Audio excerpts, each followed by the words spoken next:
I'm Kay Stice. I've been a business school professor for 35 years and have taught at business schools all around the world. You can learn more about me and about my brother Jim at our website, sticelearning.com. If you learned something interesting in this current event video, please remember to like it and subscribe to our channel. Among fans of professional baseball, July 1st is known as Bobby Bonilla Day. Each year on July 1st, the New York Mets pay Bobby Bonilla $1,193,248.20.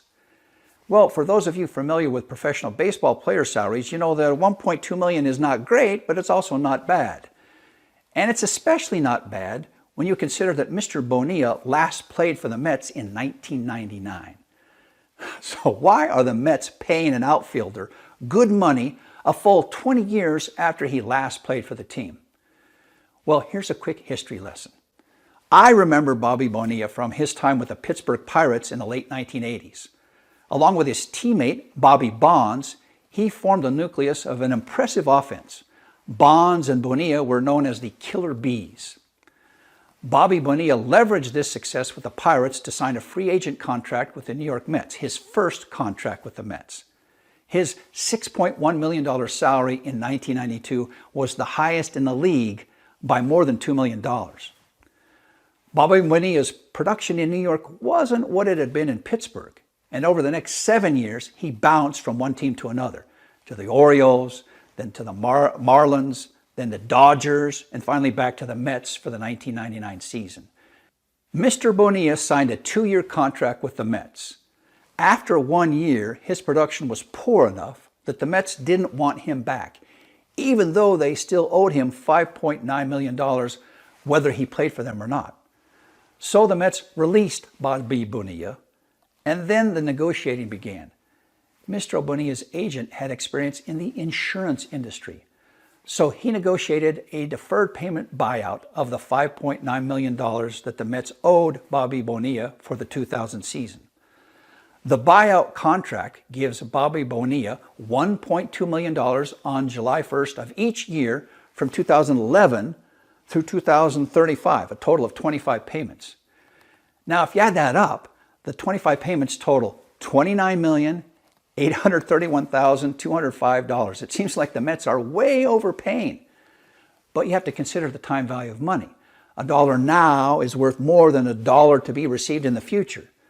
So Bobby Bonilla traded off the $5.9 million that he was entitled to immediately in exchange for a total of $29,831,205 spread out for as much as 35 years in the future. Now, with the help of an Excel spreadsheet, something we can talk about on another day, you can calculate that the interest rate that the Mets and Bobby Bonilla agreed on to figure out a fair amount of the future payments was 8% per year. Well, it isn't easy to find an investment that pays a guaranteed return of 8% per year, but that is what Bobby Bonilla got from the Mets. So why were the Mets willing to guarantee such a high rate of return for Mr. Bonilla? That's the rest of the story. The then owner of the Mets, Fred Wilpon, was not worried about guaranteeing a return of 8% to Bobby Bonilla because he himself had found investments that guaranteed a return of 10%. Not bad. Invest your money and earn 10%, pay 8% to Bobby Bonilla, and you still come out ahead 2% every year. Just one problem. Fred Wilpon was one of the overeager investors who believed the investment tales told by multi-billion-dollar fraudster Bernie Madoff. Mr. Wilpon and his associates lost hundreds of millions of dollars in their bogus Bernie Madoff investments and were even forced to pay an extra $162 million to a bankruptcy administrator to distribute to the other investors who lost money. Because of these losses, the Mets owners were strapped for cash for a number of years, and so were not able to pay competitive salaries to attract great players to New York City to play for the Mets. In fact, in 2011, Bobby Bonilla was the highest paid outfielder that the Mets had under contract. And Mr. Bonilla had been retired from baseball for 10 years at that point.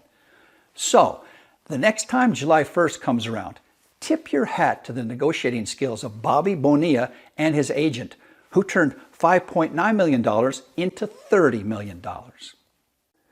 I hope you enjoyed this current event. Please remember to like this video, share it with a friend who needs to understand what you and I now know, and subscribe to the channel. Thanks.